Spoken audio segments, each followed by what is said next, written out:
Hello everyone, welcome to another episode of Real Beauty Talk. This is a series in which I can sit down with you guys and talk to you and share my thoughts and opinions on different aspects of beauty. Not just sharing with you a beauty product or swatch of a pretty lipstick that I may own, but different aspects and topics surrounding beauty as a whole that I think needs more discussion, transparency, and hopefully this video will engage you in a conversation about various topics about beauty, because as a beauty blogger, I'm interested in sort of many different areas of how this works in our society. And so today's topic was actually inspired by two sources, and both of which I will link down in the information bar, so don't worry if you haven't caught up already. The first is a TED Talk video with model Cameron Russell, I believe is her name, and she's been a model for many years, a decade, maybe a little more than that. And she was talking about the construct of beauty and how she participates in the creation of a beautiful image as a model, and how that contrasts with her own life, her real life as Cameron Russell, not just as Cameron Russell, the beauty model. So that's one, and I hope that you guys will watch that after the end of my video. But also, the second source was an interview I was reading from Lolo magazine with Canadian model Coco Rocha, and she was talking about, again, from the perspective of a model, how she participates in beauty advertising and her thoughts about it and how she feels about that. So what initiated my video is really reading how these beautiful people view themselves and view the beauty media altogether. I'm calling it beauty media for the lack of a better word, but that really includes everything from advertisements to commercials to, say, that MTV video you watched last night. Things that are put together, that are created for us to consume, and that's presented to us almost as an ideal construct of beauty. And this has been done for centuries. If you look at, for example, the Statue of David, which we now highly regard as a classical example of ideal male beauty, it is very, very idealized. I'm sure most young men back then didn't quite walk around looking like that. I'm sure there are some that did, but most of them probably didn't. And we acknowledge that. We acknowledge that the Statue of David is a creative artwork done by an artist, put together of idealized beauty proportions, of body parts, of facial features, of structures. It's a look sort of smushed together of different elements that we would consider to be, or at the time considered to be, beautiful, to be handsome, right? And we're pretty okay with that. But I feel like in our modern era or postmodern era, depending on how you want to call it, we are so caught up in this battle between the beauty media and our own experiences and interactions with what's presented to us. And especially, the main problem is that we feel the beauty media produces an unrealistic, unattainable ideal of beauty for both the men and women out there. Not just the girls, but for the guys as well, I think. And we blame them for the photoshopping. We blame them for the pre-production setups, the post-production editing, the tweaking, all of these things that they do to create this alternate dimension called beauty and sell it to you, right? That's what they do. I mean, that's their job, really. And sometimes they do it very well, sometimes not so well. But I think this distinction between what is created and what is realistic or naturalistic can be a little bit blurry now at times. It's not quite so obvious anymore if an image is created or put together, compiled, edited, smoothed out, all of that stuff, or if an image is just natural, a very candid type of shot. And even if there isn't any photoshopping, for example, I was looking at an ad for Makeup Forever with the title, "This is the first unretouched beauty ad" or something, advertising the Makeup Forever HD foundation. And I was thinking, yes, this may be unretouched, But there's a group of makeup artists putting together the model's makeup. The model is a very well-known, recognizable face, and she's beautiful, obviously, and they wouldn't just get anyone to sit in there and do the ad, right? And even if it's not retouched, there's a team of hairstylists, makeup artists, prop background setup, the people doing the lighting. Lighting can do a lot of things for you in terms of beauty image. All those things still come into play. So despite the image not being retouched afterwards in a computer, all the setup surrounding the model makes the image a creation, right?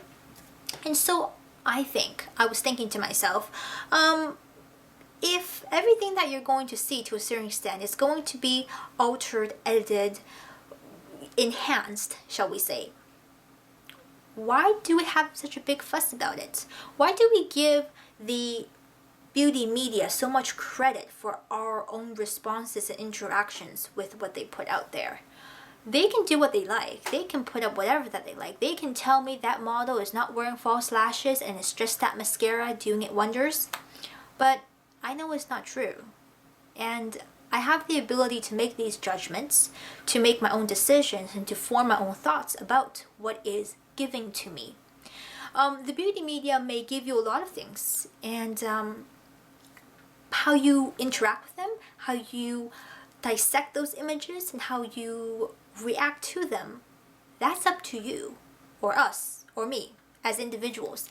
And I think more important than blaming the media for photoshopping, for editing, for tweaking, for constructing these illusions of beauty, of reality, these illusions for us to see, I think we should refocus and think about how we can train our eyes, our minds, our senses to make these distinctions between created beauty, which is often influenced by reality, and our real everyday lives that we live.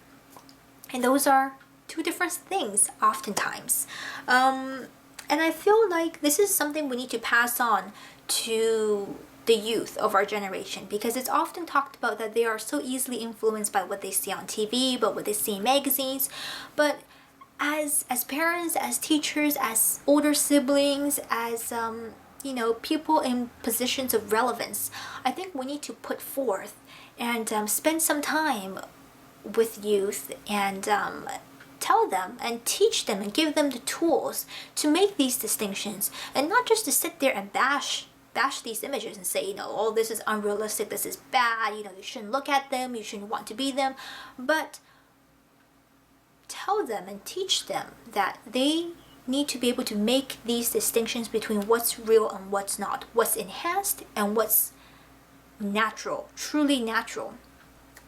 And that's a powerful tool, because that is something they can take with them for the rest of their lives and be able to make good, informed decisions, judgments on whatever that the beauty media throws at them for the rest of their lives.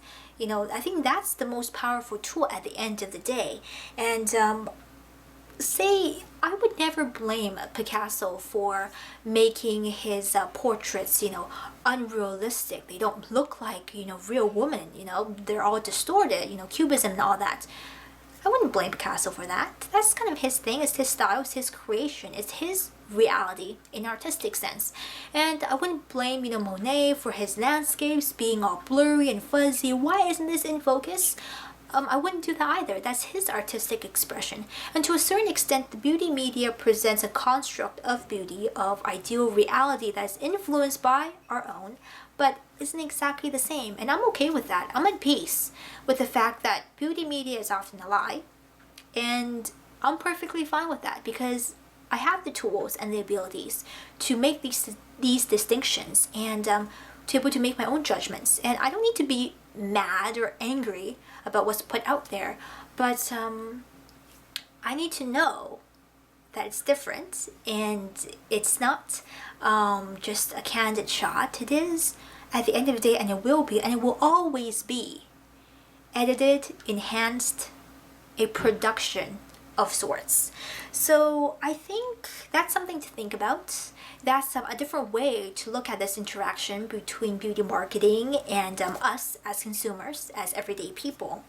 And I'd say be inspired by what's out there. Be inspired, appreciate the time, the painstaking effort that went into producing one of these perfect images, but don't feel like that those has to be you. It has to be you. It has to be real, or that it is real, right? It's always going to be different. And as you're looking at me right now, ending this video, I look pretty legit. I look natural, real person. I mean, I am a real person, but I have a huge window on this side, giving me natural light. I have a reflector off the screen on this side, enhancing the light again. I'm wearing a dark shirt, which is contrasting with the background. And by the time I upload this video, I'm going to do some color enhancement maybe, so the colors look brighter, so there's more contrast. I'm going to do these things too. And in a world where it's so easy to be creative, I think we need to rethink our interactions with what is presented to what is true to our everyday lives. So those are my thoughts, coming from a beauty blogger, from just an everyday person, from a consumer point of view, and I hope that you will leave me your thoughts on this topic and what you think about it. So looking forward to your responses. Be sure to check out the 2 sources that really inspired me to do this talk, and I will see you guys next time. Bye bye.